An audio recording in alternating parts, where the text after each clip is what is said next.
Get my 6. What's up, everybody? Welcome back to the most awesomest homesteading channel on the entire internet that has absolutely nothing whatsoever to do with homesteading. So you hear those cars? Listen, we're not where we normally make these videos, which is way up in the woods at the campground.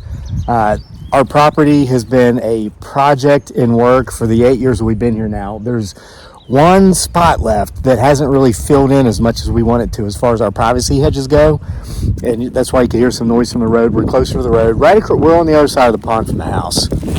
Yeah. We own a considerable portion of land over here too. We've just always kind of not done much with it because we just never really do anything with it. However, we've noticed as everything else has grown and gotten full, there's this gap here, and the road's right down here, and there's a driveway, and you can see cars, and it's like there's that one spot.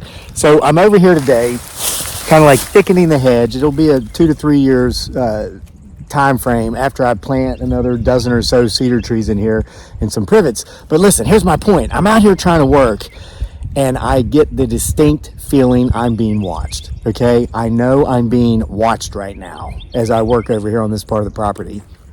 So I'm setting the camera up. A couple of times now that I've been out here, figuring out exactly what's gonna go where, as I've turned quickly, because I've felt watched, I have seen movement out of the corner of my eyes. So here's the head of the pond. The campground's way up there, and there's a breeze today. So listen, I understand that when the wind blows, limbs will move, but I'm detecting movement when there's no wind, after the wind had stopped. So I'm setting up the camera to see if we can capture him, her, it, or they on film. Hey, in the least, you get to watch me plant some more trees or clear up some, we've neglected this. So, if stick falls, it's kind of maybe been here for too long. So I got to clean it up so it looks like we're being good stewards of the land on the whole property. We got to stop neglecting this part. So I'm going to get to work. You get my 6. If you're new to the channel, that means don't necessarily watch me. Watch what may or may not be behind me watching me. Something's watching me. I get that feeling I'm being watched right now. Help me find out what it is. Timestamps, people. Timestamps.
They thought the wind would hide their movement, the breeze, the limbs. They thought wrong. All right, so what I'm doing is clearing out some spots where we're gonna plant some more cedars. Guys, I almost bought cedars to plant because I'm getting a little tired, a little quicker, not because I'm getting old, but because I'm not in shape yet, working on getting back in shape.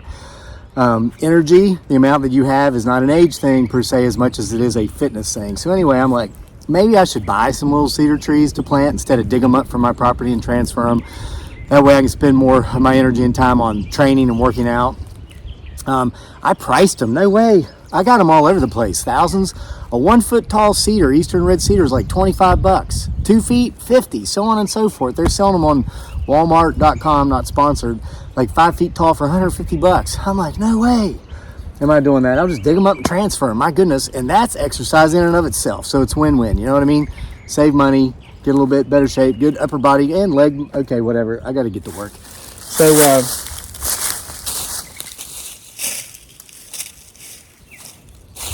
now listen, here's just some facts.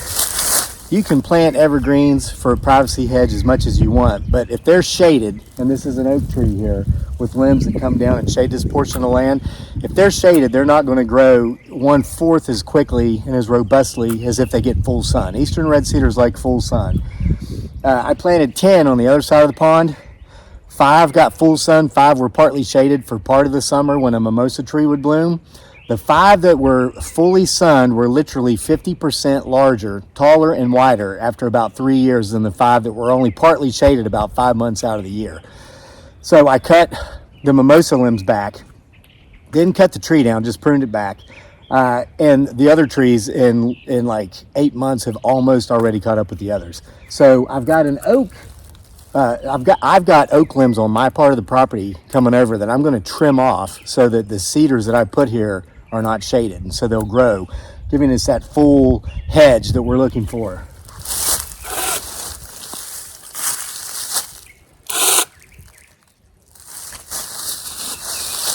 By the way, this is the Natiti 6-inch mini chainsaw.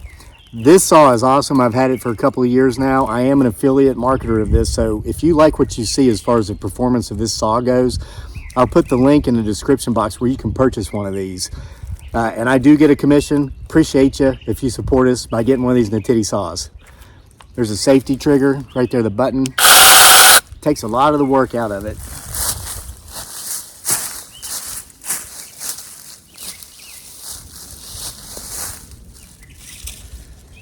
See, look at this. Here's just a dead limb anyway. This one's just laying here. This shows how much I've neglected this portion of my property. Tell you, anybody who would just let trees and limbs fall and not go clean them up, I don't know why they'd live in the woods, you know? Why aren't they living in an apartment downtown? I'm kind of ashamed of myself for even letting one like this go.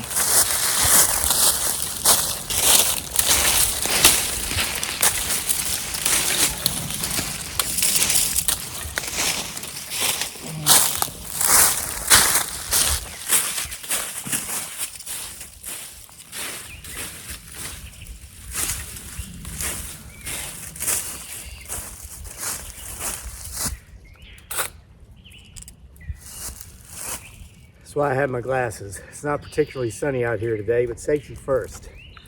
Always got to have eye pro on when you're cutting, unless you want to get eyeballs full of sawdust.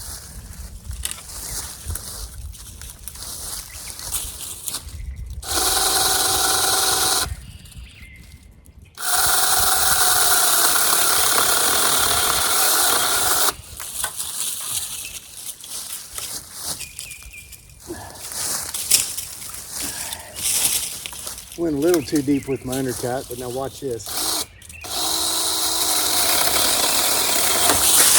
Just falls right off. And FYI, you saw that hit my foot. I'm actually wearing steel-toed boots. I take safety very seriously. If I break a toe cutting a tree limb, how long is it before I can go out and run? And as a professional amateur athlete, that would probably cost me a whole season. I know it would. All right, keep getting my 6. Should be able to see it better now.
All right, we got a couple of limbs that are a little bit thicker and a little higher up. So I've been charging this battery.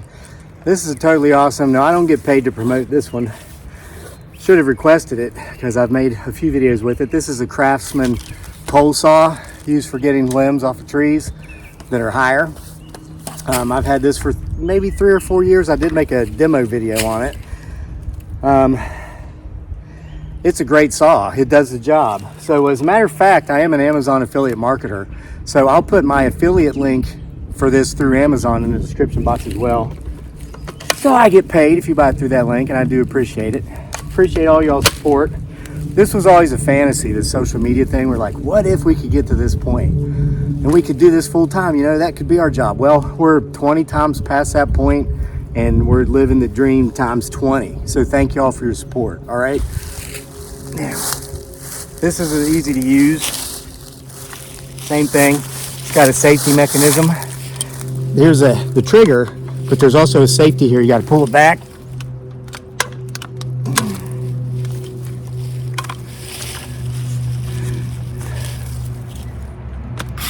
There we go. You heard the engine. It wasn't screwed all together here.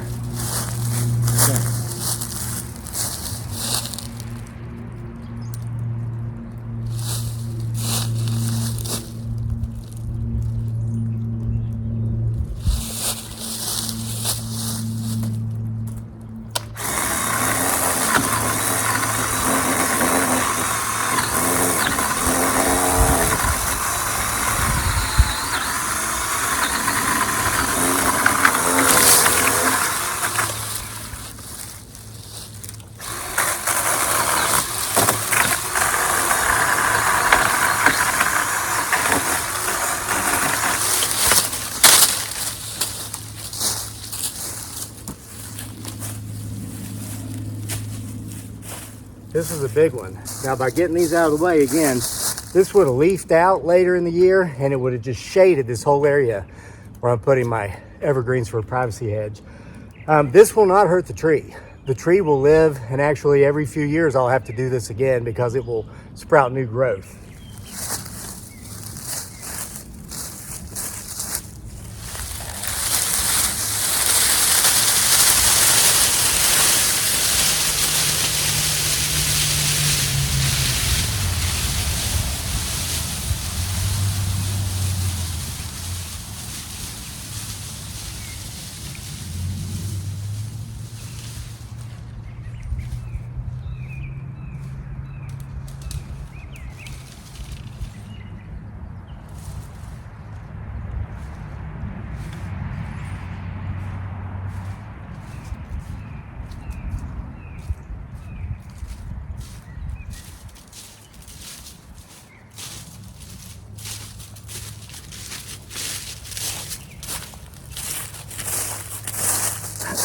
Now, the reason I'm dragging the limbs over there is because we have a clearing there, a big wide spot, and we have a pile of firewood.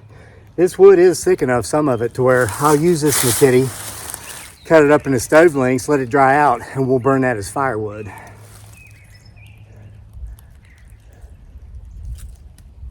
Alrighty. So we got a couple more I gotta get.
telling you, it's a good little saw. For a mini chainsaw, it does big jobs.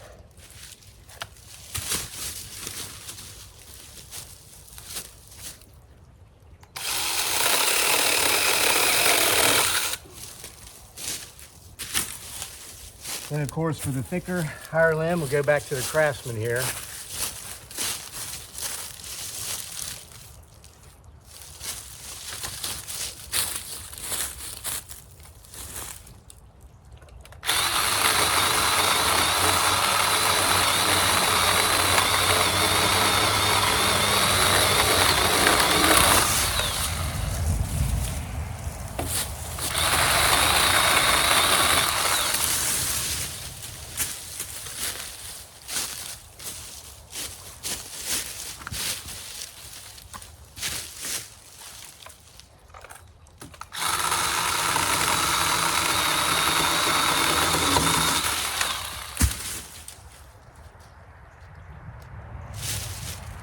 All right. Tell you what, I really couldn't have procrastinated and put this off any longer if I wanted to save this part of the hedge, because I've already planted some evergreens down here along the pond. I'll show you. See? That limb, the bigger one I just cut, actually hit one of the trees. If I'd have given that limb another year or two to grow, and let's say it would have died and just fallen off like the first limb we found up here had done, it could have broken that tree. So it's an ongoing working project. You know, I always say planting trees is like real estate. You don't wait to buy real estate. You buy real estate and wait. Planting trees are the same way. You don't wait to plant trees. You plant trees and then you wait. Two best times to plant trees, today and 10 years ago. But after you plant them, you have to do some ongoing maintenance like that to take care of them.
Beautiful. The sun can come in now to this entire portion of the property. It's been blocked. That's why. Now I'll show you the difference. Behind the camera, where it's been full sun, in the last few years, there's already been numerous eastern red cedars come up on their own. But since this portion has been blocked by those limbs, they haven't. So we're gonna put some in here, finish this hedge. But my wife had come out and given me the secret signal that, hey, stop recording and come eat lunch. So I've got to go eat. So listen, but as this project goes on, I'll make more videos of it as I do it. So you'll be able to continue to get my 6. If you saw anything moving, you saw anything sneaking up on us, because I tell you, I feel like I'm being watched right now. Brah. Timestamp it so others can see it. See you again next time for the most awesomest homesteading channel on the freaking internet that has absolutely nothing to do with homesteading. Homesteading off the grid.